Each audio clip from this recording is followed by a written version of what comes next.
When I started out in architecture school, I didn't think about healthcare and health and wellness and designing hospitals.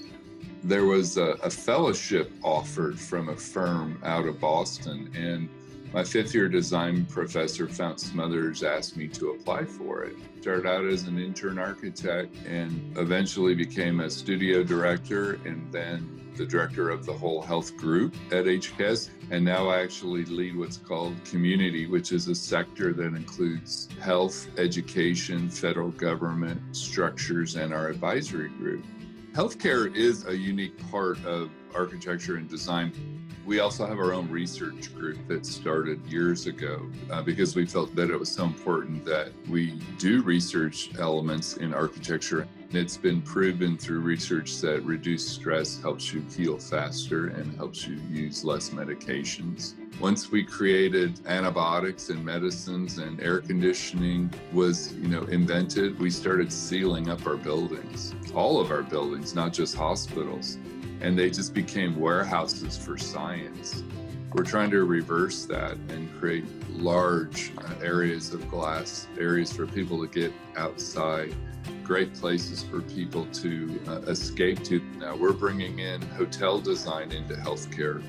We're even bringing in some of the sports design and wellness into healthcare. So those lines are blurring more and more. So it's very collaborative. And so we're typically working with landscape architects and engineers and contractors. And so I always wondered why architecture school wasn't more collaborative. We thought, wow, what a great idea to do a gift that involved collaborating between different schools, professors and students in the architecture industry that was called AEC industry, architecture, engineering, and construction.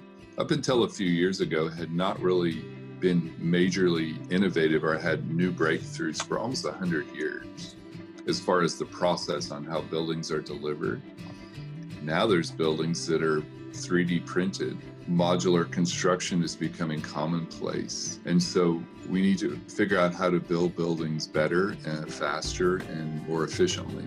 I'd love to reach more folks that don't even think about architecture as a profession or the building industry, if you will. The other thing is we want students to come out with the ability to think innovatively. There's that saying, think out of the box. Well, let's blow the box away.